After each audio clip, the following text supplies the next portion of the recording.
Space Alpha, Leo and Captain Nova were ready for their favorite meal, Martian tomato soup. It was bright orange, steaming hot, and smelled like sunshine and cinnamon. Ready for a tasty launch? Captain Nova asked, lifting her spoon.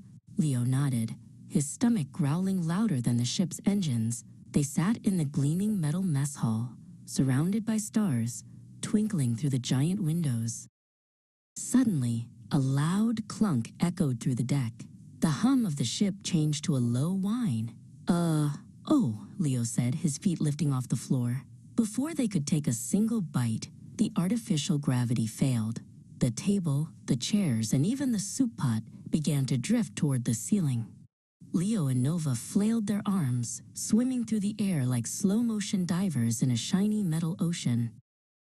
As the pot tipped, the Martian tomato soup didn't spill in a messy puddle. Instead, it broke into hundreds of perfect, wobbling orange spheres. The blobs drifted through the mess hall like tiny hot planets. "The soup is escaping," Captain Nova cried, dodging a medium-sized blob that drifted past her nose.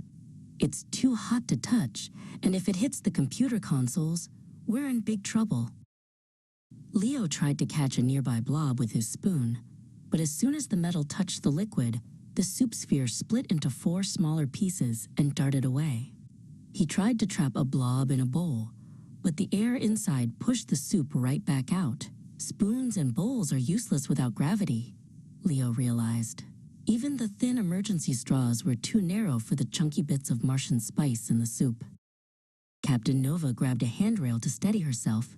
"We need a new plan, Leo. We can't let this soup drift into the air vents. Pause and think. If you were on Space Alpha, how would you catch a floating liquid? Think about things that suck, things that trap, or things that squeeze. What could you use that isn't a normal spoon or bowl?" "What a clever idea," Captain Nova said, imagining your solution. "Using something to trap the soup or pull it in is brilliant thinking. In space, you have to use what's around you in ways nobody else thought of." She pulled a mesh cargo net from a storage locker. It was meant for holding space boots, but maybe it could hold something else. Leo looked at the net, then at the empty, flexible squeeze bottles they used for water. He had an idea, but he needed your help to refine it. Pause and think.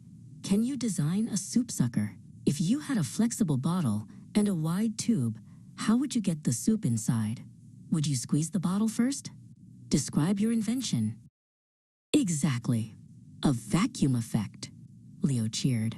That's world-class engineering. He jammed the wide tube into the top of the squeeze bottle. By squeezing the air out of the bottle first and then placing the tube against a soup blob, the liquid was sucked right inside. Slurp. The orange sphere disappeared into the bottle with a satisfying pop.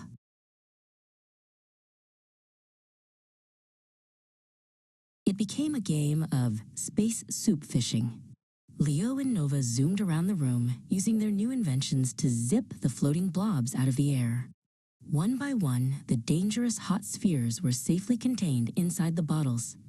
"We're cleaning the station and getting our lunch at the same time," Nova laughed, taking a sip from the wide tube. "It's actually more fun to eat soup this way."